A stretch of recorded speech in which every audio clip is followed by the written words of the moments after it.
kita berjumpa kembali di seminar online yang diselenggarakan oleh Indonesia Belajar. Indonesia Belajar adalah sebuah media untuk belajar yang berisi motivasi, inspirasi, dan pengetahuan tentunya dari para narasumber terbaik di Indonesia. Hadir dalam platform mobile aplikasi yang tentunya sahabat pembelajar bisa download di Google Play Store maupun di Apple App Store. Dan juga bisa melakukan klik di website kita di indonesia_belajar.id. Dan bagi sahabat pembelajar yang memiliki Facebook, boleh melakukan Facebook follow juga di Facebook kami, fanpage kami, itu di indonesiabelajar.id. Nah, kami telah membuka juga sebuah grup WA, jadi sahabat pembelajar yang ingin masuk ke dalam grup WA tersebut, khususnya untuk grup Pak Halim, boleh melakukan chat di chatroom ini dengan memberikan yang namanya nomor WA-nya sahabat pembelajar. Nah, perkenalkan nama saya Jessica yang akan memandu seminar online kita pagi hari ini. Sahabat pembelajar, seminar online kita pagi hari ini menghadirkan Bapak yang luar biasa. Beliau siapa? Beliau merupakan Bapak Halim Siang yang tentunya sudah hadir di tengah-tengah kita. Beliau merupakan co-founder of Ray Institute Center for Fitness Excellence, promotor hidup sehat yang bermisi mengajak, mengedukasi, dan mencerahkan sebanyak mungkin orang untuk hidup sehat lebih awal dalam upaya mewujudkan kualitas hidup lebih baik dan usia harapan hidup lebih lama. Luar biasa sekali. Selamat pagi Pak Halim, apa kabar? Ya, pagi Bu Jessica, pagi sahabat pembelajar semua, kabar saya baik, semoga semuanya juga baik ya. Minggu baru, mendekati 2020 akhir, semoga semuanya masih tetap sehat, tetap selamat, dan tetap menjaga, tetap bahagia. Siap Pak Halim, apalagi sekarang cuacanya lagi panas, hujan, panas, hujan, panas, hujan, gitu. Ya, Jadi kita betul. harus saling jaga kesehatan ya. Nah, oke, sahabat pembelajar dan juga Pak Halim, tema seminar online kita pagi hari ini adalah mewujudkan perut six pack. Wah, luar biasa sekali nih. Nah, saya akan bacakan dulu intronya. Berdasarkan ilmu anatomi, semua orang itu sudah memiliki six pack ternyata ya. Tetapi tidak semua orang itu terlihat six pack-nya. Bahkan banyak yang sudah berusaha keras namun belum mendapatkan hasil yang sepadan. Nah, hari ini kita akan membahas tema tersebut ya Pak Halim ya. Iya, siap Bu. Jadi untuk mewujudkan six pack yang lebih mudah dan cepat, bagi sahabat pembelajar jangan keluar sebelum selesai, kita akan bahas sama-sama.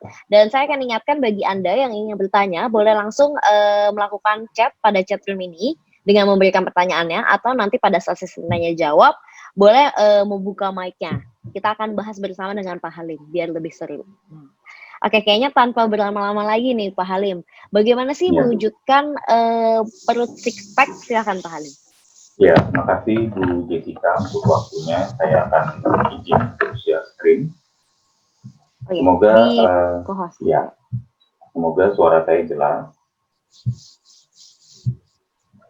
Masih disable share screen. Ya, sebentar ya Pak. Di co-hostkan tolong Mbak Endah. Oke, sudah. Silakan Pak Halim. Ya, baik. Terima kasih. Ya, mewujudkan perut six pack. Oke, kita mulai bahasannya. Ya, sebenarnya tepat sekali memang secara anatomi ya tubuh kita sudah memiliki six pack. Tapi banyak yang merasa belum punya karena mungkin karena nggak kelihatan kehalang ya selama ini. Jadi coba itu bagaimana supaya bisa terwujud sekali penampilan six pack yang baik dengan kadar lemak yang rendah. Sepertinya ada feedback, mungkin ada yang pakai speaker, mungkin suara dari speaker masuk ke ini, mungkin bisa di-unmute ya. Misalnya. Ya. Nanti kita akan mute Pak. Silakan Pak Halim. Oh, mungkin bisa di-mute ya. Ya, jadi kebetulan sekali six pack yang terlihat menandakan kadar lemak yang rendah. Lalu kadar lemak yang rendah ternyata menandakan kesehatan yang baik, gitu. Jadi sebenarnya kesehatan dan penampilan yang baik itu go hand in hand. Sama halnya juga dengan penampilan yang mungkin overweight, kadar lemak tinggi, dengan waistline yang besar, itu menandakan juga kesehatan yang tidak maksimal ya, atau bahkan jauh dari sehat. Oleh karena itu, Nah, makanya masih masuk nih dalam koridor pembahasan kita mewujudkan solusi tech dengan cara apa. Nah, kalau misalnya dengan saya, bahasanya ya dengan Trans Institute, dengan Mas Aderai, bahasanya nggak jauh-jauh dari mengatur pola makan, berolahraga yang tepat, dan lain sebagainya. Pola hidup lah, bukan mewujudkan six pack-nya dengan uh, uh, apa namanya prosedur lain ya, seperti yang sedot-sedot itu gitu ya. Kalau pakai sedot-sedot nanti semua yang nanya hari ini saya kasih sedotan. Gitu. Uh, Langsung ke slide pertama. Nah, ini pasti yang menjadi semua pertanyaan dan akan kita jawab 1, 2, 3, 4 ini secara detail. Jadi sudah berusaha tapi kok tetap sulit muncul feedbacknya. Nah, secara di screen kiri ini adalah sebenarnya tampilan dari perut kita apabila dilihat dari samping. Ada yang namanya subcutaneous fat, itu adalah lemak yang sebenarnya eh, di bawah permukaan kulit, tapi ada di atas otot itu. Nah, yang di tengah-tengah itu yang tipis itu justru adalah otot abdomennya, otot perutnya, yang six pack itu ada di sana. Tipis kan sebenarnya. Nah, itu yang abdomen muscle tuh ada tandanya, tanda plus ya, itu yang perlu ditingkatkan dan dilatih dengan teknik yang tepat. Sementara subcutaneous fat yang ada di bawah kulit itu yang terutama harus diturunkan apabila ingin otot perutnya terlihat. Kemudian visceral fat-nya adalah bonus juga kita turunkannya. Menurunkan subcutaneous fat dan visceral fat itu berbarengan. Ya, kita tidak bisa bilang mana yang lebih duluan, tapi melalui pola hidup yang lebih sehat, keduanya bisa kita turunkan. Rate-nya atau mana yang lebih dulu ya kita serahkan saja kepada yang menciptakan kita, gitu ya. Jadi kita sudah ada desain masing-masing. Uh, Tinggal kita maksimalkan potensi kita. Nah, ini pola makan yang belum optimal. Kira-kira seperti apa sih pola makan yang belum optimal itu? Nah, ini dia. Saya langsung aja, komposisi lemak dan karbohidrat yang masih tinggi. Kadang kita waktu melakukan diet selalu hanya fokus kepada yang namanya penurunan kalori. Tapi ternyata makan karbohidrat dan lemaknya tanpa disadari masih tinggi. Ya, pilih antara lemak. Jadi solusinya adalah pilih antara lemak atau karbohidrat yang rendah. Kalau mau lemaknya rendah, karbohidratnya boleh medium. Tapi kalau mau lemaknya tinggi, berarti karbohidratnya yang perlu diturunkan, gitu ya. Lalu kalau pilih karbohidrat yang rendah, ya, bagaimana caranya? Nah, ini dia tips lagi, ya, terutama kita orang Indonesia pemakan nasi, ya, pemakan tepung, mie, bihun, pasta, roti, dan lain sebagainya. Kita semua padanannya, teman-temannya kita kurangi kadar asin, gurih, dan pedasnya. Kemudian awasi juga asupan karbohidrat yang tak terlihat yang menyelinap. Nah, ini yang suka kita tidak sadari ada. Misalnya apa? Dari gula dalam es teh ya, sampai ke misalnya tanpa kita sadari, ini mah mungkin gulanya dikit lah gitu kan, namanya minuman ringan gitu ya, soft drinks. Tapi ternyata berat sekali kalorinya di sana.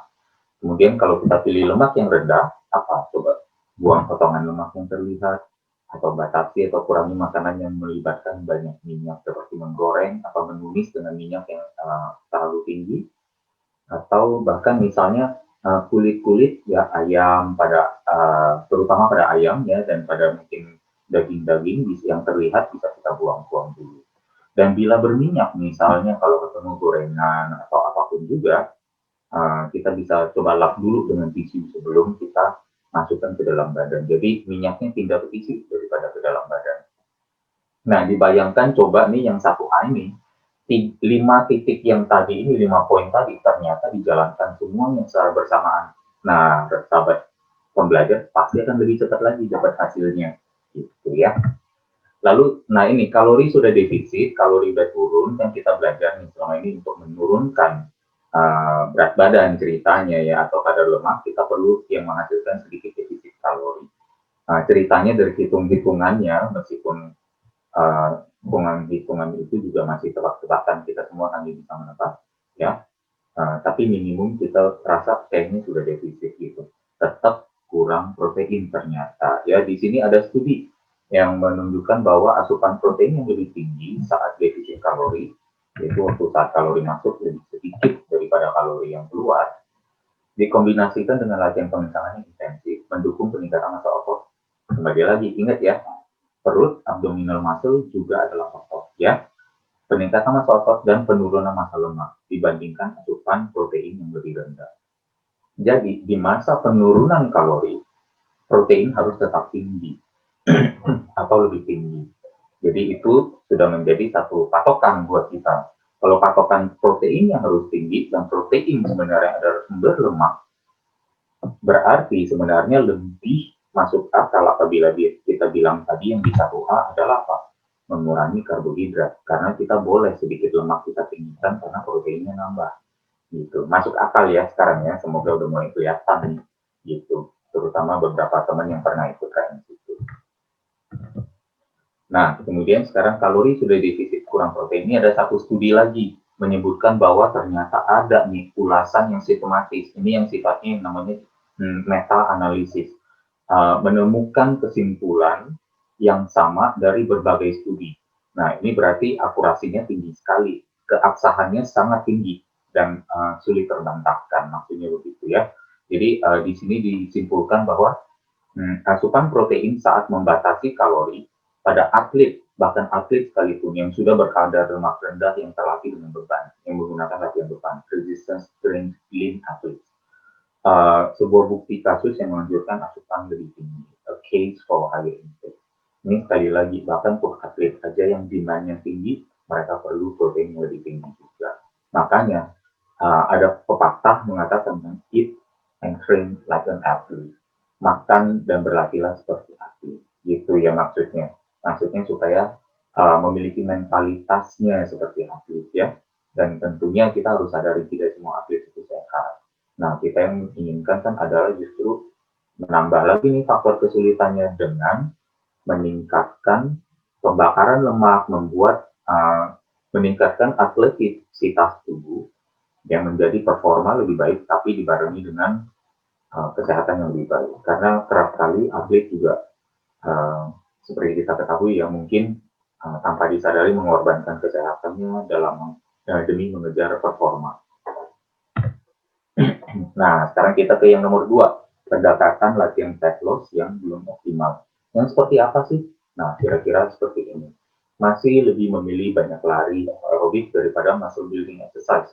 Ya, misalnya sebenarnya kalau kita lihat lari kan bersifat high impact dengan repetisi benturan bukan sendiri ya, sendi yang tinggi. Ya, sendi maksudnya gimana?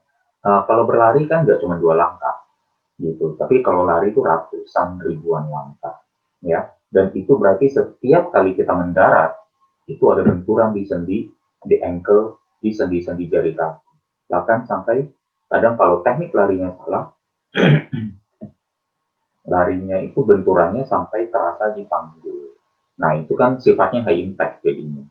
Dan masih banyak pelari belum menggunakan parameter yang tepat. Contohnya misalnya, larinya hanya melihat kilometer dan waktu. Ya, seolah, saya bisa lari 10 kilo, jaraknya sama, tapi makin lama, waktu saya makin singkat. Berarti saya makin bagus. Belum tentu. Ya, justru itu yang tanpa kita sadari, mengejar performa, mengorbankan kesehatan. Terkadang dalam upaya seperti itu, banyak yang akhirnya kolaps di tengah jalan. Ya, dan yang menyedihkannya lagi menjadi tragis ya, karena kolaps nggak bangun-bangun lagi atau tidak sadarkan diri sampai meninggal. Ya. Kemudian ada juga yang sebenarnya kita menemukan nih fakta di lapangan banyak sekali pelari yang semakin banyak lari cenderung tubuhnya mengakumulasi kadar lemak lebih banyak. The more you run, the softer your body is, gitu ya, kira-kira seperti itulah. Dan bahkan bagi yang hobi sampai mengejar maraton, ya misalnya 5 atau 6 medali maraton terkenal dunia yang mau dikoleksi, saya anjurkan sedikit berhati-hati karena sebenarnya kita bisa bahas ini lagi di episode berikutnya ya, episode lain, bahwa ditemukan pelari itu memiliki bone loss yang signifikan, eksponensial, dan prematur. Nah, itu yang perlu kita hati-hati ya. Nah, kembali lagi kita pernah bahas tentang osteoporosis, ya, osteopenia, tentang pengeroposan tulang, ya. Jadi kita nanti perlu bisa bahas sedikit lebih mendalam ke sana. Tapi minimal dalam konteks mendapatkan six pack, berlari itu bahkan justru semakin menjauhkan kita dari six pack. Kalau nggak percaya, tanya teman larinya. Kira-kira dulunya punya six pack, begitu mulai lari, six packnya masih ada apa enggak, gitu ya. Nah, bahkan dalam artikel yang ditulis oleh dokter aja di Runner's World, ya, satu mungkin website yang cukup terkenal, yang membahas tentang kehidupan para pelari, atau misalnya mungkin artikel tentang lari banyak di sana. Mereka bahkan menemukan bahwa why do runners gain weight, gitu ya, mengapa banyak pelari yang gain weight. Bahkan mungkin di sini kalau kita berbicara juga, saya nggak ingin dibilang, oh kamu anti lari, bukan ya. Saya hanya bilang lari adalah satu olahraga yang baik, seperti halnya sepeda dan lain sebagainya. Tapi lakukanlah dengan benar, parameternya tepat. Kalau misalnya pakai smartwatch, pakai aplikasi di smartphone, make sure dapatkan parameter yang tepat, yaitu dengan heart rate, dengan detak jantung.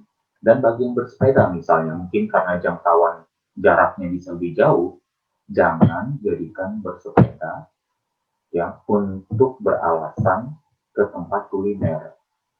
Nanti tikumnya di tempat kuliner, habis makan merokok, habis nanti. Kehilangan esensinya. Esensi sehat dari olahraga bersepeda itu jadi hilang. Tapi nanti yang disalahkan apa? Bersepedanya. Padahal bersepedanya tidak salah. Yang salah adalah apa? Pelakunya yang menggunakan aktivitas ini sebagai alasan untuk melakukan beberapa hal yang kurang sehat. Ya. Yang kedua, bagian kedua juga ya, melakukan high intensity interval training saat kadar lemaknya masih tinggi.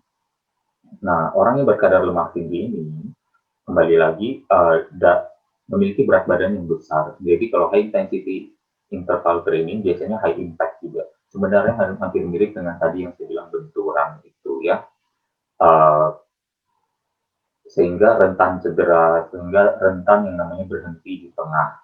Dan nature dari high intensity interval training juga adalah membakar sumber energi yang namanya gula saat berolahraga. Jadi nanti dibilangnya, oh habis itu nanti minumnya gula lagi. Pas sudah minum gula, ternyata apa? Memicu insulin.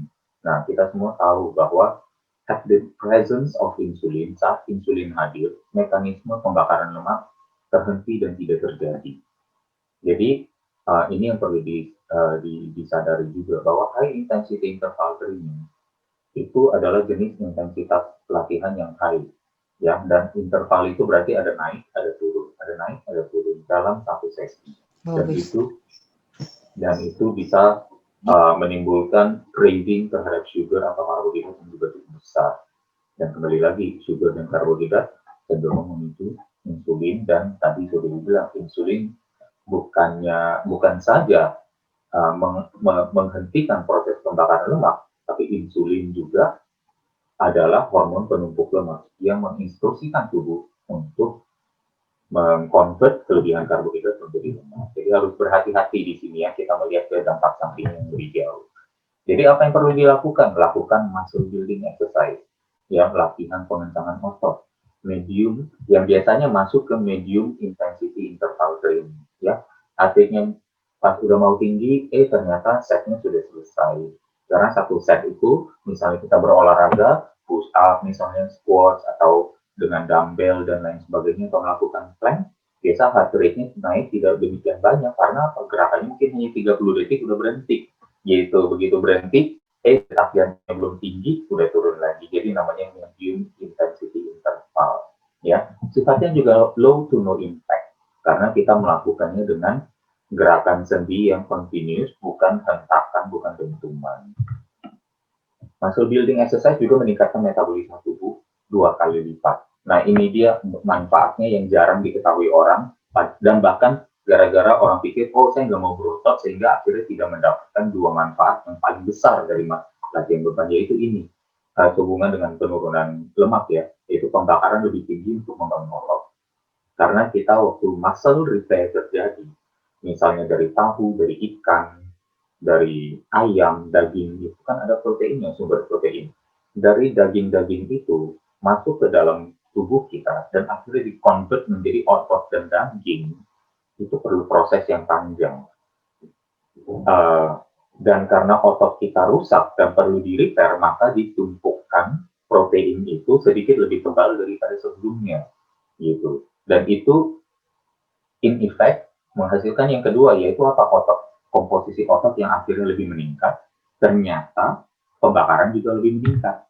Nih, kalau tidak percaya. Ya, The Journal of Clinical Investigation sejak tahun 90, udah 30 tahun yang lalu, sudah menyatakan dengan sah bahwa metabolisme otot rangka adalah penentu utama pembakaran energi saat istirahat. Nah, kalau semakin banyak otot kita, semakin intensif latihan pengencangan otot kita, maka pembakaran kita saat istirahat lebih tinggi. Jangan salah, pembakaran kalori maksudnya, energi ya. Pembakaran energi saat istirahat itu 23 jam. Kalau kita berolahraga hanya 1 jam, itu pun 1 jam apa? 3 kali seminggu.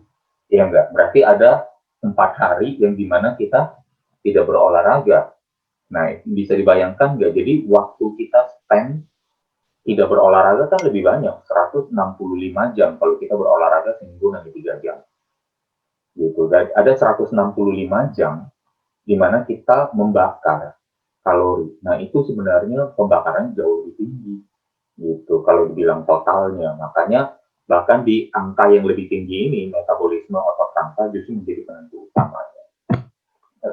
Again, another case, tambahan kasus untuk dipertimbangkan untuk memperkuat bahwa inilah salah satu alasan mengapa saya selalu bilang jangan takut sama otot. Latihlah otot kita daripada selalu berfokus pada latih jantung. Ya, otot dulu kuat, baru jantung bisa diperkuat. Kalau otot tidak kuat, mau memperkuat jantung, terjadi imbalance, ketidakmampuan, akhirnya bisa malah terjadi banyak fatality dalam olahraga. Ya, yang masih di poin nomor 2 adalah saat hanya mau melatih otot perut saja, tapi tidak melatih seluruh bagian tubuh secara proporsional.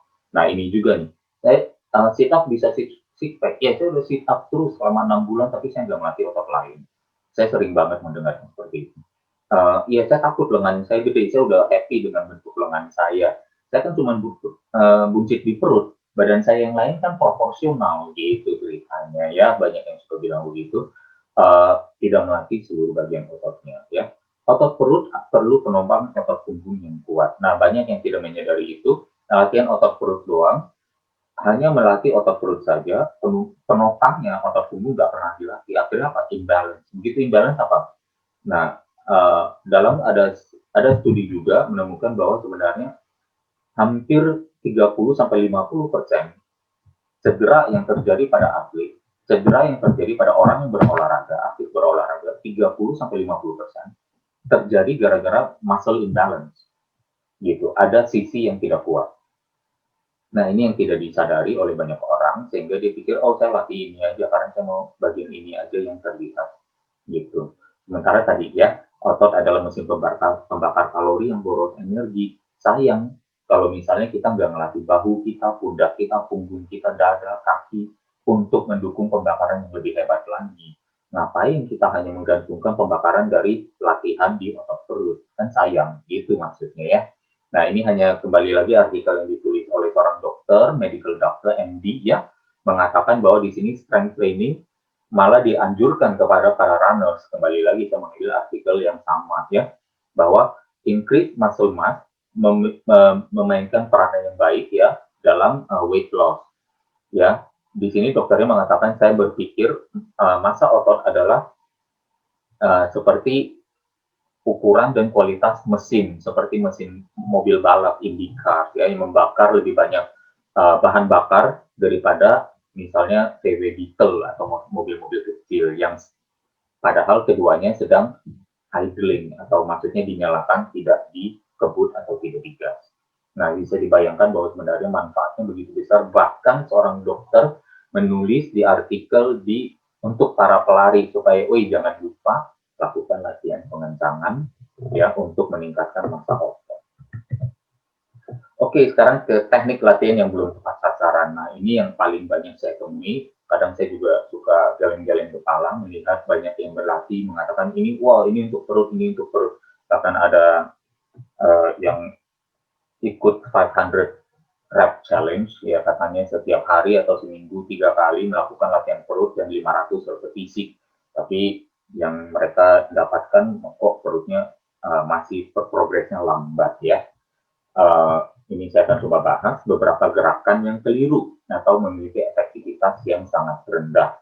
Tapi gerakan ini ironisnya justru adalah yang populer. Nah, ini mungkin salah satu highlight bagian yang mungkin populer bagi sahabat belum belajar dan mungkin mau pay a little more attention di sini ya. Sedikit teknis. Nah, ini gerakan sit up yang sebenarnya efektivitasnya rendah untuk perut. Kita lihat di sini gambar gerakannya di kanan bawah, pojok kanan bawah. Bahwa kanan bawah ini kan sit up nih. Nah, ini yang populer yang sering dilakukan. Dilihat di sini, ini saya ekstrak ya gambar di sini anatomical untuk kita lihat, take a look inside what's happening. Ini dari salah satu developer gerakan anatomi ya yang namanya Muscle and Motion. Ya teman-teman bisa cek juga. Bahkan kalau mau install app-nya dan beli paket di sana juga bagus sekali. Nah, ini yang dinamakan apa nih kalau kita lihat gerakannya? Terjadi waktu tiduran, sudut di hipnya kan besar. Kemudian saat dia naik, sudutnya yang mengecil di mana? Sudutnya mengecil ada di hip atau di panggul. Nah, di panggul di sini. Nah, tolong mengikuti ini gerak arah panah saya. Pengecilannya ada di panggul. Ada di panggul di sini. Jadi bukan di perut. Saat yang pengecilan di panggul, dibilang apa? Hip flexor dominan. Ini justru adalah yang namanya hip flexion, pengecilan sudut. Flexion ini pengecilan sudut pada hip. Ya, pada hip itu adalah pada panggul. Kita lihat, ini juga sama, ya, leg raises. Leg raises dan sit up adalah sama, terjadi pengecilan pada panggul. Perutnya terjadi gerakan berarti enggak? Tidak. Kita lihat, hip flexor menurut buku anatomi atau menurut referensi anatomi yang ada, kira-kira ototnya abdominal bukan? Nah, kita mengenal six pack ini namanya rectus abdominis, ya. Ada yang bilang rectus abdominalis. Rectus abdominis kita lihat bersama. Ini dia ototnya sahabat pembelajar. Jadi sit up dan lain leg raises yang populer selama ini dilakukan untuk latihan perut jadi six pack adalah keliru. Ya, karena apa? Lihat ototnya, rectus femoris, iliacus, psoas, iliocapsularis, dan sartorius. Ya, primary hip flexors adalah otot-otot tersebut. Kelihatan nggak otot perut di sini six pack? Nggak ditulis malah, ya.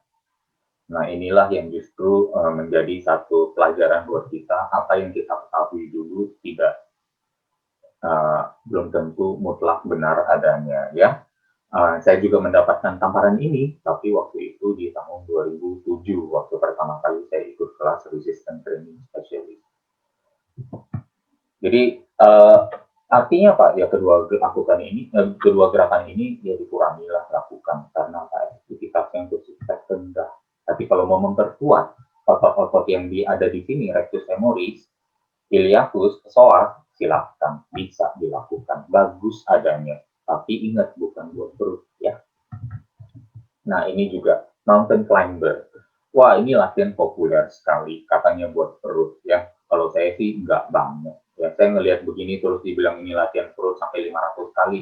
Good luck dapetin six pack karena nggak akan dapet.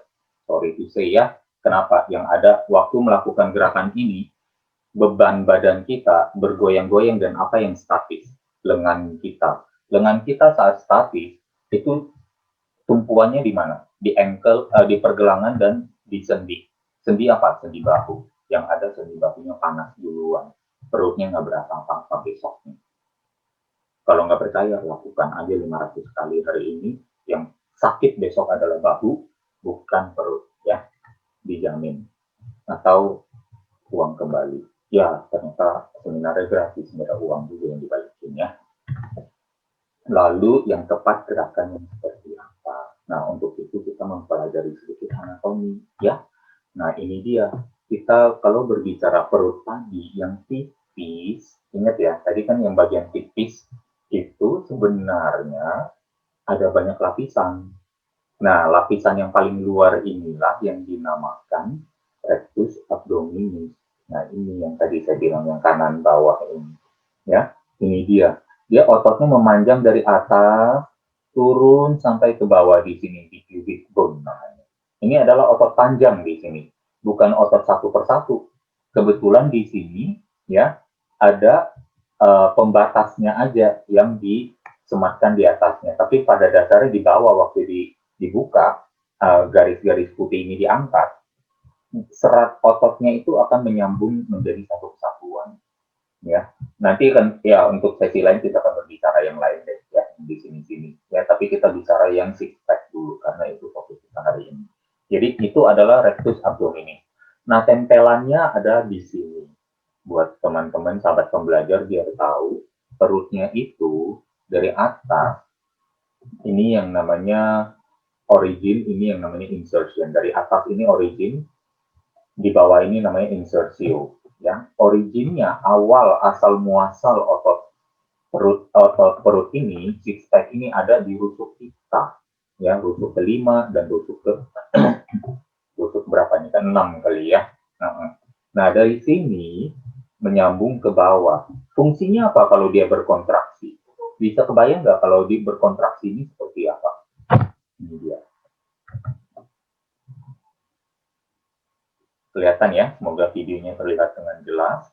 Itu adalah fungsinya. Memperkecil sudut, fleksi, sekali lagi, fleksi, memperkecil sudut pada spine, atau pada tulang punggung. Tulang punggung ini sudutnya membesar sekarang, kemudian mengecil. Ya, ini mengecil. Spine flexion, fungsi dari otot perut. Terjadi, lihat nggak nih kontraksi di otot perutnya? Dan ini agak sedikit meregang dan berkontraksi memendek. Jadi gerakannya adalah ini, yang kita namakan crunches. Crunches seperti apa? Nah, abdominal crunches. Ya, kita lihat dulu yang di abdominal muscle dynamic contraction, spine flexion. Yang tadi kan apa? Hip flexion menggunakan hip flexor, tidak menggunakan abdominal. Nah, gerakannya kalau ditranslate menjadi gerakan seperti ini. Abdominal crunches atau curl up. Ya, bagaimana caranya? Ini perhatikan di daerah sini di arah panas saya terjadi yang namanya ada rongga di lantai antara lantai dengan pinggang, terus berhilang. Jadi apa? Kita tekan lantai dengan pinggang kita. Setelah terjadi penekanan, kita memiliki lontaran untuk melengkungkan punggung kita ke atas. Ya, itulah abdominal crunches. Bagi yang tidak kuat, mungkin perlu ada satu orang di sini, sebentar saya munculkan. Nah, arah kanan saya, ada orang atau ada pengait di sini, mungkin di bawah sofa atau di bawah ranjang, ya. Ada pengait untuk kaki, hipnya tenang diam, tidak bergerak, dan di sini ditaruh lipatan handuk atau ada bantalan kecil ya, bantal bayi ya, atau ada cushion, itu bisa ditaruh di sini untuk ditekan supaya ada leverage untuk kita curl up ya, ada bantuan untuk curl up-nya lebih baik. Nah, ini adalah abdominal crunches, teknik yang lebih tepat untuk dapat six pack-nya. Nah, kalau mau 500 repetisi di sini boleh sekali. Kemudian ada rope crunches dan reverse crunches. Nah, ini juga teman-teman bisa lihat di sini, yang terutama gerakan di kanan dulu. Sebentar, panas saya hilang lagi. Nah, panas saya sudah muncul. Ini kan spine-nya lurus, ya. Spine lurus, tulang belakangnya lurus, kemudian melengkung ke atas. Jadi, kaki ini tidak diayun ke sini, tapi hanya telapaknya tetap fokus untuk menghadap ke langit-langit. Jadi, ini adalah reverse crunches. Dan yang lain adalah rope crunches. Kalau ini mau lakukannya, misalnya ada akses ke fitness center, memegang, bukan gerakan seperti menyembah-nyembah, ya, bukan badannya maju mundur, tapi sekali lagi adalah di saat spine-nya posisi awal di nomor 1, kemudian dilengkungkan menjadi nomor 2, ya. Jadi terjadi yang namanya spine flexion atau pengecilan sudut pada tulang belakang.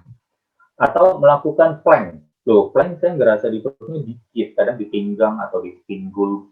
Nah, ini ada sedikit teknik baru yang saya temukan sendiri, dan mungkin teman-teman pembelajar di sini, sahabat pembelajar, mungkin pertama kali mendengarkannya, yaitu menarik. Bentar. Nah, menarik forearm kita atau menggesek siku kita ke belakang mengarah ke ujung kaki. Ya, tarik siku menuju ke selatan, seolah-olah ya, sepanjang kulit forearm memungkinkan tanpa memajukan bahu. Nah, waktu kita tarik kulit forearm kita, bahu kita tetap di sini, jangan maju. Ya, kadang terjadi adalah waktu tarik, badannya jadi maju, jangan. Badannya tetap di tempat, tarik forearmnya ke selatan, kemudian tahan selama mungkin di sana. Di sana akan terjadi tantangan untuk flexion of the spine. Dan di saat itu juga otot perut kita akan langsung engage lebih besar. Kalau mau 500 detik di sini, boleh. Ya, jangan 500 detik di tempat lain. Oke, itu tadi beberapa troubleshooting atau solusi koreksi terhadap beberapa kendala di teknik latihan untuk otot six pack, perut six pack. Yang keempat adalah biasanya 1, 2, 3 sudah benar, tapi kurang konsisten atau kurang sabar. Satu, mungkin goalnya kurang realistis.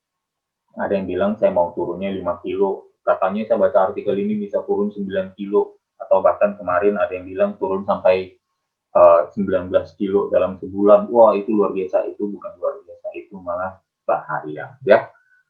Berat badan di bawah 60 kilo misalnya, ya aim untuk 1 kilo lemak per bulan sudah cukup baik ya. 60 sampai 80 kilo misalnya, yang memulainya dari situ ya 2 kilo itu juga bagus sekali. Kalau yang di atas 80 dapat 3 kilo lemak per bulan aja juga bagus ya. Jangan terlalu berambisi di depan mengharapkan quick fix, karena di sini it's about lifestyle. Adalah lifestyle yang tidak baik yang membawa kita pada penumpukan lemak, maka memperbaikinya adalah memperbaiki lifestyle. Berarti perlu dilakukan jangka panjang, bukan sebagai satu hal yang kita bilang cukup di fix dengan cara, oh ya saya mengikuti program ini, nanti program selesai saya balik lagi. Tidak seperti itu.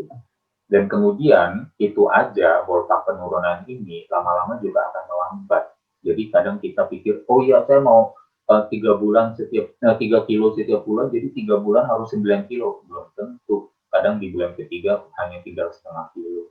Ya, turunnya pun ternyata totalnya hanya 7 kilo atau 6 kilo, tidak apa-apa. Ya, yang penting progress, bukan perfection of teori. Ya, gitu. Dan 3B ini dia cedera yang menghambat konsistensi. Kalau udah cedera, kita nggak bisa berolahraga, kita berhenti. Kalau udah berhenti semuanya, lifestyle lama dan lain sebagainya akan kembali lagi, terjadilah penumpukan lagi. Coba kita tanya kepada teman-teman yang kena lockdown selama ini. Dulunya badannya bagus, kena lockdown katanya nggak bisa akses ke gym, akhirnya tidak bersumber daya, tidak memberdayakan apa yang ada, dia jadi nggak latihan, malah badannya jadi gembrot ya, atau malah jadi gemuk atau menumpuk lemak. Pas kita ketemu lagi, loh perasaan dulu lu six pack deh, kok sekarang jadi begini? Iya nih, gymnya tutup. Udah berapa sering kita dengar seperti itu ya. Jadi berolahraga lebih baik dengan yang ini, yang sebaiknya menghindari juga cedera. Tapi maksudnya pada saat yang sama, banyak yang ini hanya analogi aja, begitu kita berhenti karena biasanya di-trigger oleh cedera, kadang juga di-trigger oleh misalnya lockdown dan lain sebagainya ya. Tapi berarti terjadi adanya gangguan yang membuat kita menjadi tidak konsisten. Tapi kalau cedera ini mungkin salah satu yang lebih fatal akibatnya, karena apa? Karena cedera mempengaruhi pada pola pikir kita juga ya. Kurangi gerakan yang bersifat dentuman, hentakan, kejutan, kuncian sedih, dan ayunan. Ya, kita lakukan yang halus, gerakannya terasa di otot, ya, beri pengawasan yang cukup dan kurangi stretching. Sekali lagi, saya bukan anti stretching, saya pro stretching pada saat yang tepat, yaitu stretchingnya sesudah olahraga, bukan sebelum. Atau kalau mau sebelum berolahraga, jangan banyak-banyak. Maksudnya seperti itu. Jadi kesimpulannya ya, semua orang sudah memiliki six pack dalam tubuhnya. jadi hilang tuh. Tetapi tidak semua menyadari memilikinya. Bagi yang menyadari memilikinya, lebih baik yang tidak tahu, lebih banyak yang tidak tahu cara meraihnya. Ada pula yang beruntung tanpa berusaha sudah memiliki. Jika ingin mewujudkan six pack yang paling cepat dan efektif, perlu pendekatan yang menyeluruh dan tepat. Itu pun setelah menjalankan semuanya, tetap perlu elemen kesabaran.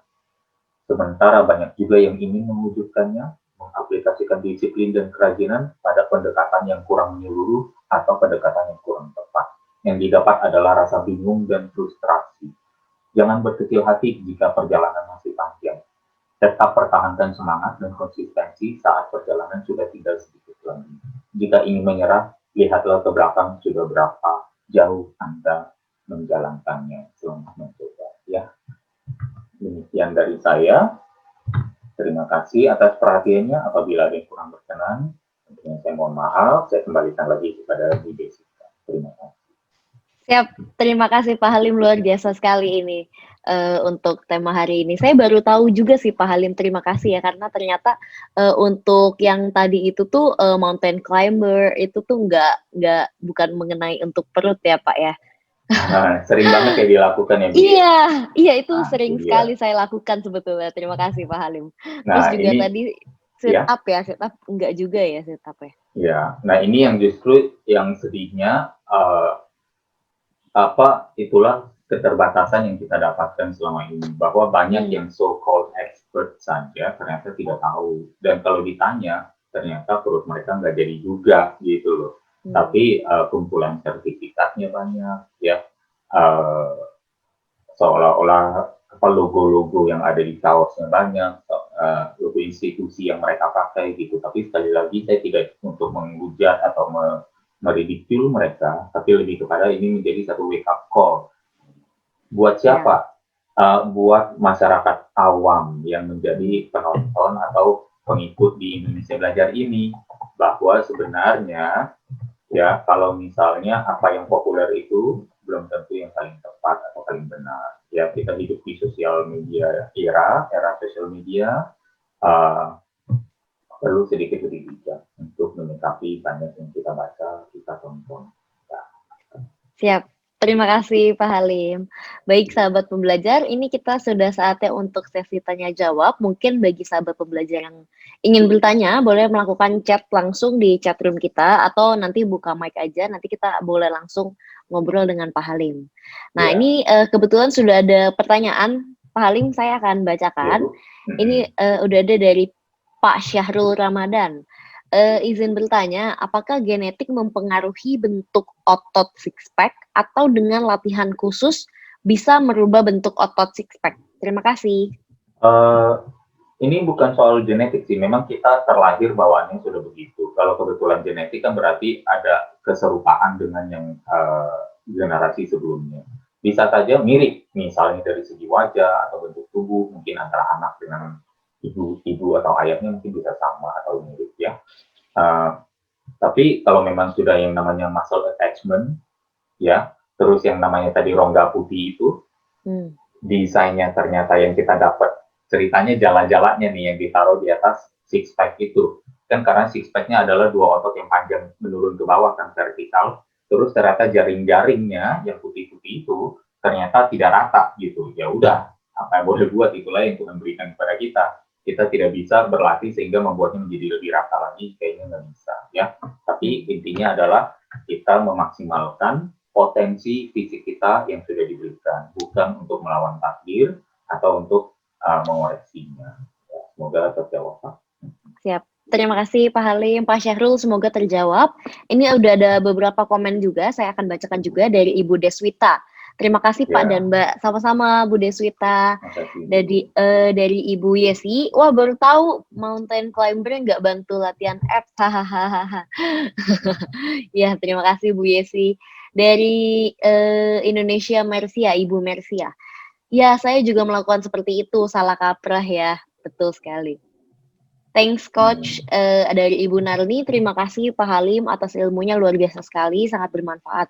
Terima kasih Ibu Narni. Bu Deswita, dari Ibu Deswita, bagaimana dengan abs curl mesin ya Pak? Apakah efektif? Ya, Bu Deswita kalau ada Excel mesin, kalau mau dilakukan juga bisa, tapi hati-hati aja. Uh, Tergantung desainnya. Ada beberapa merek dan berbagai jenis dengan berbagai desain yang berbeda. Tapi yang mungkin saya tahu banyak sekali yang ada pegangan di atasnya. Kita harus ingat bahwa pegangan ini bukan untuk kita genggam dan kita tarik dengan lengan dan bahu. Itu nantinya yang jadi latihan serratus anterior. Jadi yang perlu kita lakukan adalah memegangnya atau menjadikan cantolan, tapi yang menggerakkannya penggerak utama tetap si otot perut itu sendiri.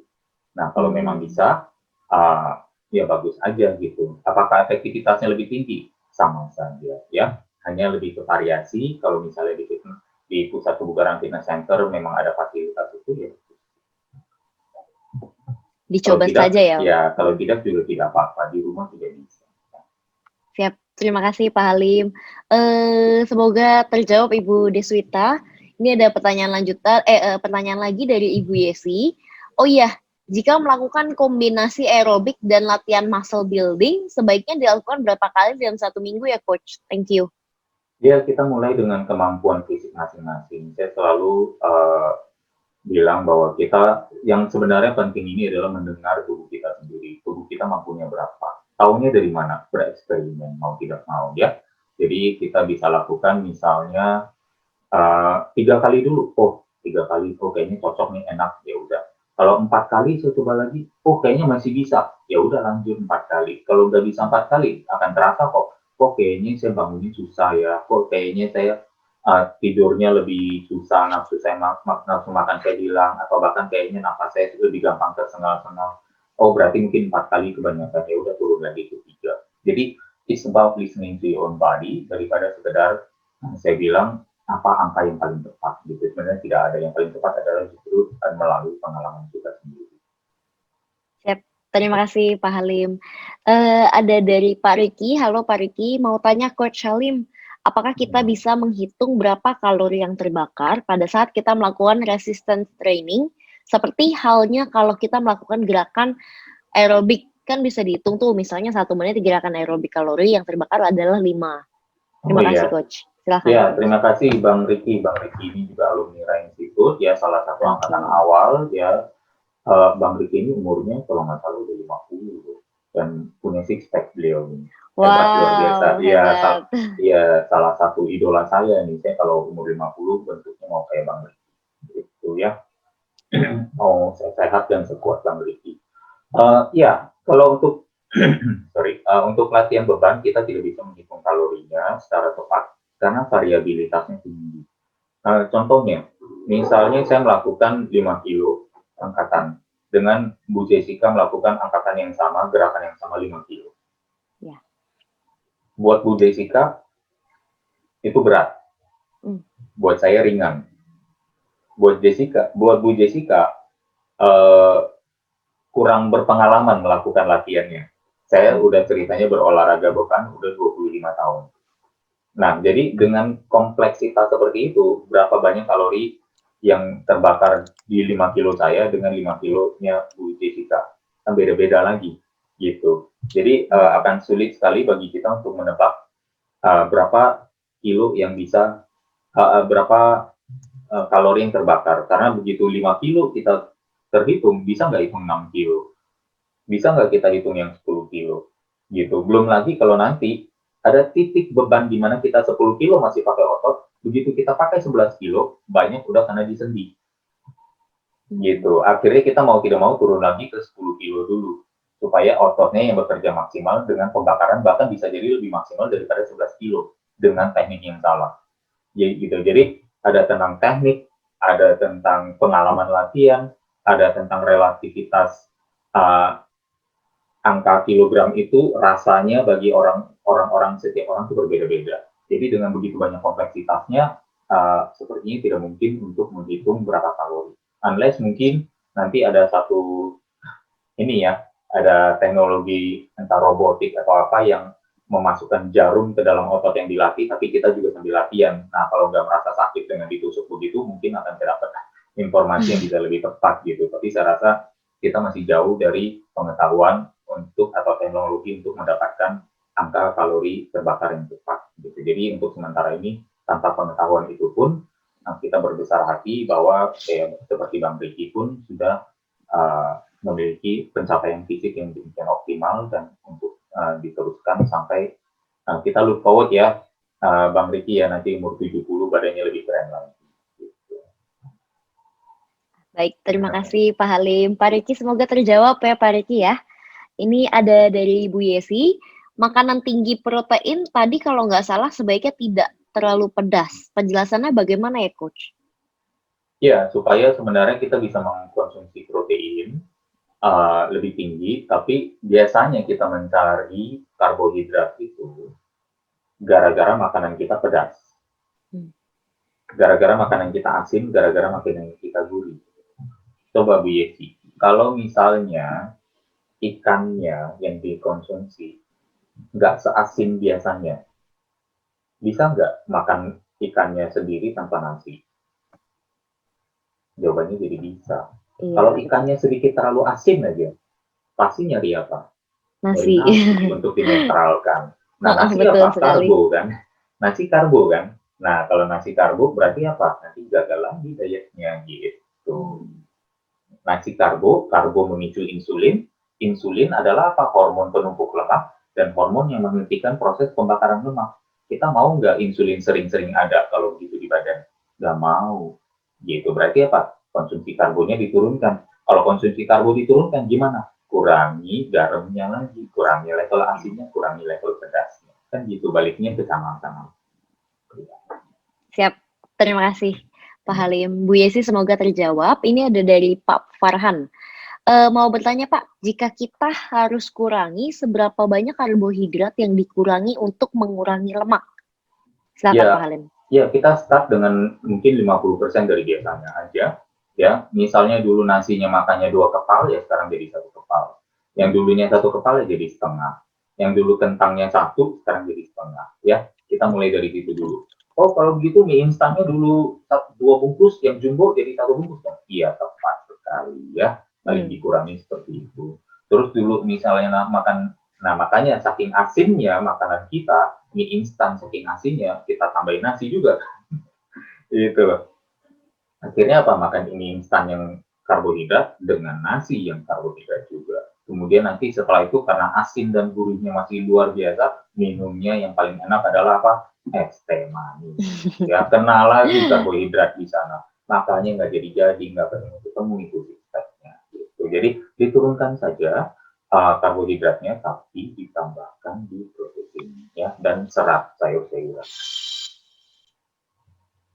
Siap, terima kasih Pak Halim. Pak Farhan semoga terjawab.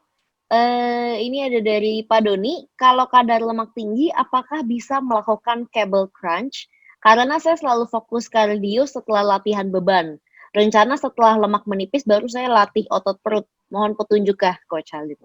Ya, bisa saja Pak Doni, karena sebenarnya seperti yang saya bilang, selama kita lakukan latihan beban, kita terutama di semua otot tubuh ya, jadi kita memanfaatkan pembakaran dari semua area tubuh. Jadi mesinnya going full throttle, semua ceritanya persenjataan kita pakai gitu loh. Jadi nggak cuma pembakaran dari latihan otot perut saja, itu udah bagus. Ya, jadi memang kadang karena mungkin lemak di perut masih tebal ya, entah itu visceral maupun subcutaneous yang di bawah kulit maupun di organ, masih tebal, menghambat terjadinya kontraksi otot di sana, menghambat terjadinya spine flexion. Bisa saja terjadi secara struktural, tapi nanti setelah makin langsing, hambatan lemaknya sudah tidak ada, makanya dibilang love handles kan. Nah, ini juga exercise handles ceritanya. Jadi begitu udah berkurang karena metabolisme dari ya makanya dibilang latihan pundak, latihan bahu, bagian lengan juga bisa mengecilkan perut. Nah, misalnya dikecilkan dulu nih areanya disayat-sayat dulu, ceritanya dibakar-bakar dulu lemak-lemak di perut, setelah semakin ramping, keleluasaan bergerak untuk spine flexion terjadi, baru latihan perut. Boleh, bagus sekali idenya, strateginya tepat. Siap. Terima kasih Pak Halim. Pak Doni semoga terjawab. Ini udah ada beberapa yang bilang terima kasih juga, ada dari Bu Deswita yang sudah terjawab, ada tadi Bu Yesi dan juga Pak Riki ya. Ini ada pertanyaan lagi dari Pak Syahrul. Pak Halim, masih nggak apa-apa kan ya Pak ya? Oh, silakan dengan Ya. senang hati. Iya, Kita kupas tuntas ya Pak Halim ya. iya dong. Nah, ini ada dari Pak Syahrul. Izin bertanya lagi, kenapa hanya dengan latihan beban seperti gerakan squat dan deadlift juga bisa membuat otot six pack? Oh iya, Pak Syarul, sebenarnya sekali lagi latihan-latihan seperti squat dan deadlift juga ya, dan latihan beban lainnya seperti mungkin chest press, shoulder press ya, bahkan untuk back juga seperti rowing, chin up dan lain sebagainya tanpa kita sadari menggunakan kekuatan otot perut yang sangat besar. Jadi banyak area dalam tubuh kita juga perlu mengencang untuk memungkinkan gerakan terjadi dengan aman. Jadi itu sendiri sudah merupakan satu pembakaran kalori yang cukup tinggi. Jadi di sini yang dimaksudkan justru adalah dengan latihan pengencangan otot. Di saat kalau intensitasnya tepat dan tekniknya tepat, itu pembakarannya cukup maksimal. Meskipun kalau katakanlah tidak sebanyak lari, karena lari ceritanya bisa 3 jam, sementara olahraganya cuma bisa 40 menit, gitu kan. Apalah 40 menit pembakarannya dibanding pembakaran 3 jam, gitu kan. Tapi yang tidak kita sadari adalah apa? Dengan 40 menit itu, ya 23 jam plus 20 menit lainnya, pembakarannya meningkat. Nah, di sana yang terjadi karena apa? Otot rusak. Saat latihan itu, saat latihan beban, otot itu kita itu sebenarnya sedang dirusak. Saat otot kita dirusak, akan terjadi proses repair. Proses repair itu adalah apa? Membawa asam amino dari makanan-makanan protein yang kita konsumsi untuk menambal kerusakan yang ada. Micro tears namanya, terjadi robekan-robekan kecil. Yang terjadi penambalan di situ menjadi membuat serabut otot yang seperti apa namanya halus seperti rambut atau bahkan sepersepuluhnya rambut itu bisa sedikit lebih menebal, lebih menebal, lebih menebal lagi. Itulah konsep terjadinya pertumbuhan otot. Makanya dan terjadi di saat itu mesin CC ceritanya kalau mobil nih kita jadi terjadi upgrade mobil. Kita belum tentu ceritanya dulu misalnya kita punya mobil kecil ya, mobil city car yang 1000 cc gitu ya. Nah, tiba-tiba kita upgrade walaupun duitnya belum kaya tapi bodinya udah selevel Ferrari gitu. Jadi sebelum bisa mendapatkan Ferrari yang di mobilnya kita jadikan badan kita Ferrari dulu gitu. Maksudnya boros bahan bakarnya. Sorry Ferrari, memang tepat begitu adanya. Kalian memang boros gitu. Iya. Siap, Pak Halim, terima kasih. Pak Syahrul, semoga terjawab. Pak Syahrul, apabila ada pertanyaan lanjutan boleh langsung chat aja. Ini ada pertanyaan lain dari Pak Johannes. Selamat pagi Coach Halim, kalau latihan untuk otot oblik ya, gimana tuh bacanya? Oblik, apakah bicycle cocok atau ada latihan jenis lain yang lebih maksimal? Terima kasih Coach Halim. Ya, bicycle mungkin salah satu gerakan yang cukup baik ya, tapi kalau kita perhatikan biasanya itu static contraction ya. Latihan dasar yang cukup baik untuk oblik, tapi kembali lagi kita tanya, oblik itu untuk apa kita buat tebal-tebal? Ya, kita latih sedikit aja udah cukup bagus, tapi kalau kita pertebal malah nanti efeknya adalah apa? Ototnya melebar. Kalau ototnya melebar kan jadi shoulder to waist ratio-nya dari bahu ke waist atau ke pinggangnya jadi berkurang karena apa? Angle-nya nggak seperti ini lagi dan bahkan sedikit lebih lurus. Kan jadi sayang estetika fisiknya jadi hilang gitu. Sementara oblik itu memang fungsinya besar yaitu untuk rotasi tubuh kanan ke kiri, tapi seberapa banyak kita menggunakannya. Jadi maintenance di sana aja udah cukup daripada kita alih-alih ingin mencari hipertrofi atau penebalan otot di sana. Yang mau kita tebalkan specifically mungkin lebih banyak di rectus abdominisnya atau di bagian six pack-nya. Ya.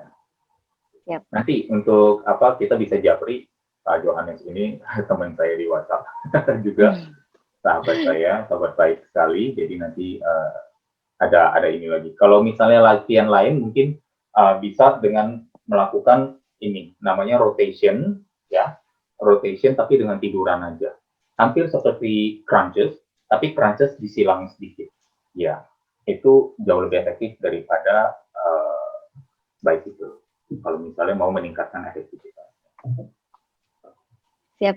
Terima kasih Pak Halim, Pak Johannes, semoga terjawab. Ini ada dari Pak Farhan. Ya. Kenapa ya Pak setiap saya crunch suka sakit dan merasa tegang di bagian punggung bawah?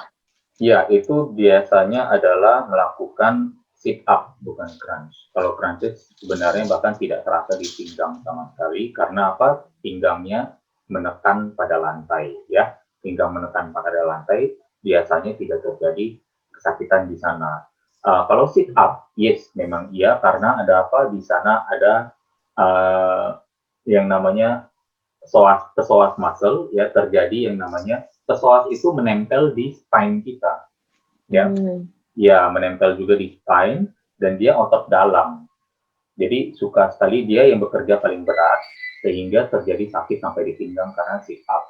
Karena kalau kita perhatikan, saya coba balik lagi ya, share screen sedikit, karena ini berbicara tentang anatomi.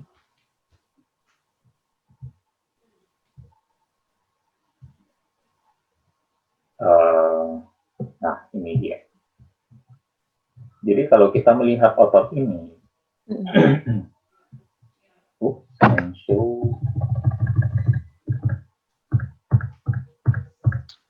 nah, psoas major ini ada di sini, dia menempel pada tulang belakang kita.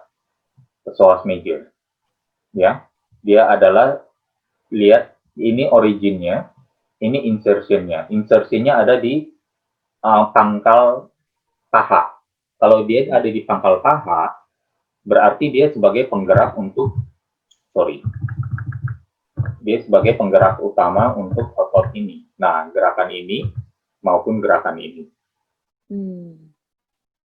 Nah, psoas major ini dan iliacus, ya. Nah, ini yang sebenarnya saat sumber sakitnya ada di sana, ya, di untuk psoas major, psoas muscle-nya. Jadi kalau misalnya kita psoas muscle-nya kita kurangi sedikit repetisinya dan kita perbaiki tekniknya dengan aktivitas yang namanya crunch seperti ini, tidak mungkin akan terjadi sakit di pinggang. Banyak yang bahkan mengeluhkan di sini adalah di leher. Ya mungkin karena masih belum terbiasa, perutnya belum kuat sehingga menariknya dengan leher. Jadi perlu sedikit tahapan juga. Bagi yang di sini lehernya berat, lakukan ini dulu. Plank. Ya, plank dengan tarikan forearm sambil menjaga posisi bahu. Ya. Semoga terjawab, Pak Farhan. Siap. Terima kasih Pak Halim, Pak Farhan. Semoga terjawab Pak Farhan. Ini ada Pak Doni. Terima kasih Pak Halim, sangat membantu sekali informasinya. Terima kasih Pak Doni sudah hadir. Ada dari Pak Junus. Hai Pak Junus. Thanks sharingnya Pak Halim. Terima kasih juga Pak Junus sudah ada. Pak Junus, ya. Nah, ini ada dari Anonim. Selamat pagi Pak Halim, izin bertanya bagaimana caranya mengecilkan perut buncit dengan kondisi tubuh itu kurus Pak? Takutnya perutnya beneran mengecil, tapi sayanya tambah kurus juga Pak. Terima kasih Pak Halim. Wah ini pertanyaan iya, mungkin mewakili saya juga nih Pak Halim.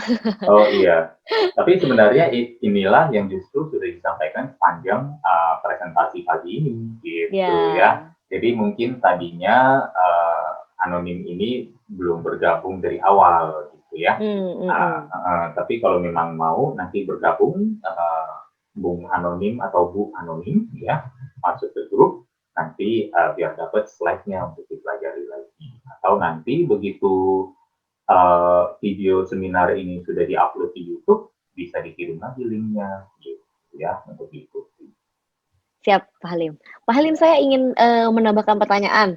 Itu kan tadi ada beberapa gaya yang tadi sudah diberikan oleh Pak Halim yang memang betul-betul untuk apps kita ya. Itu ada crunch, ada plank, ada rope crunches, dan reverse crunch. Nah, itu apakah toe touch yang biasa kita lakukan itu betul juga nggak ya Pak Halim ya? Oke, heel touch namanya mungkin ya, atau tuh ini saya coba cari dulu gerakannya. Nah, karena toe touch itu kan mirip-mirip seperti crunches. Ya, dia sifatnya statis, tapi mungkin mau memberikan tantangan kepada oblik, ya. Kalau misalnya saya cari, mungkin yang dimaksud adalah gerakan ini. Coba saya cari dulu, baru saya share screen.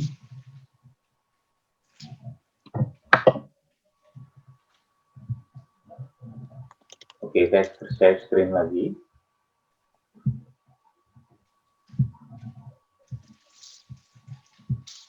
Nah, udah kelihatan ini ya Bu ya?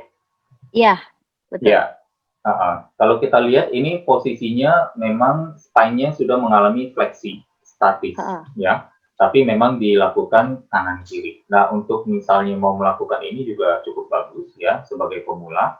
Tapi hati-hati lehernya apakah tegang atau tidak, ya. Kalau memang tidak tegang, malah terasa di perut. Kalau kontraksi perutnya sudah kuat, boleh silakan bisa dilakukan gerakan. Sedikit membantu, tapi hati-hati. Ini kan mungkin kenanya juga sedikit di obliks dalam malah. Ya, kalau ini kita lihat arah gerakannya kemana Bu? Kalau kita lihat relatif terhadap gerakan ini kan, ini kan sekarang kita lihatnya horizontal ya. Tapi kalau kita bayangkan ini, kalau kita lihat dari langit-langit, ini gerakannya vertikal bukan Bu? Vertikal ya? Ya, gerakan vertikal, sekarang otot vertikal itu, saya balik lagi nih ke anatomi. Ini kita balik ke anatomi, bagus sekali pertanyaannya. Otot vertikal di sini yang mana, Bu, kalau saya tanya? Mohon maaf Pak, ini masih belum. yang tadi, ya. Yang mana, Bu? Ini kita berarti Pak Halim harus... Ini share lagi, oh ya. Ya. Oke, di sini. Nah, ini. Nah. Yang kemungkinan kena adalah lapisan dalam seperti internal oblique. Gitu, internal oblique yang di kiri bawah ini. Gitu. Ya. Jadi kalau kita memperhatikan gerakan seperti ini dan lihat tantangan gerakannya, yang kalau misalnya kita berpikir kan berarti begini dong. Nah, tantangannya kalau kita lihat dari langit-langit, nah berarti otot apa yang sebenarnya kena? Gitu. Sementara otot perut ini, rectus abdominis berkontraksi secara statis, ada otot lain yang pasti mau tidak mau bergerak. Dan kemungkinan yang paling bergerak itu adalah internal oblique ini. Gitu. Ya, jadi fine-fine aja bisa dapat dua bagian otot secara bersamaan, juga nggak apa-apa. Ya. Tapi hati-hati aja, jangan ditambahkan beban. Misalnya jangan menggunakan karet gitu ya, misalnya ya. Kalau kita bicara tentang sharing, nah di sini misalnya jangan pakai karet atau jangan pakai beban dan lain-lain. Gitu. Ya, kira-kira seperti itu. Siap Pak Halim, terjawab Pak Halim, terima kasih. Ya, Oke, bagi sahabat pembelajar, seperti yang tadi Pak Halim juga sudah sampaikan, kita telah membuat sebuah grup WA, jadi para sahabat pembelajar yang belum masuk ke dalam grup WA-nya, boleh langsung memberikan nomor WA ke chatroom kita, nanti kita akan langsung masukkan ke dalam grup, dan kita juga ada YouTube, ya Pak Halim, jadi kalau misalkan sahabat pembelajar yang ketinggalan, boleh langsung lihat aja nanti YouTube-nya, kita akan upload setelah kita proses. Oke, baik Pak Farhan, ini sudah ada yang mau masuk grup. Terima kasih banyak sahabat pembelajar atas waktunya karena kita sudah di ujung acara. Terima kasih juga bagi Pak Halim. Mungkin sahabat pembelajar boleh buka mic-nya, kita sampaikan terima kasih kepada Pak Halim. Saya juga terima kasih juga kepada Pak Halim atas waktunya. Jangan lupa minggu depan kita ketemu lagi di jam yang sama dan waktu yang sama, hari Senin jam 10. Jangan lupa tentunya dengan tema yang berbeda yang tentunya lebih menarik lagi. Silakan Pak Halim, mungkin ada closing statement untuk tema kita hari ini. Ya, baik. Terima kasih Bu Jessica, terima kasih sahabat pembelajar ya sudah menyimak. Semoga ilmu yang didapatkan bisa diterapkan. Sekali lagi, kalau memang ingin mendapatkan slide yang saya presentasikan hari ini, silakan bergabung di grupnya. Dan kemudian nanti kita update terus ya untuk dapat link setiap kali ada video yang sudah di-upload di YouTube. Semoga bermanfaat adanya. Have a great week ahead ya.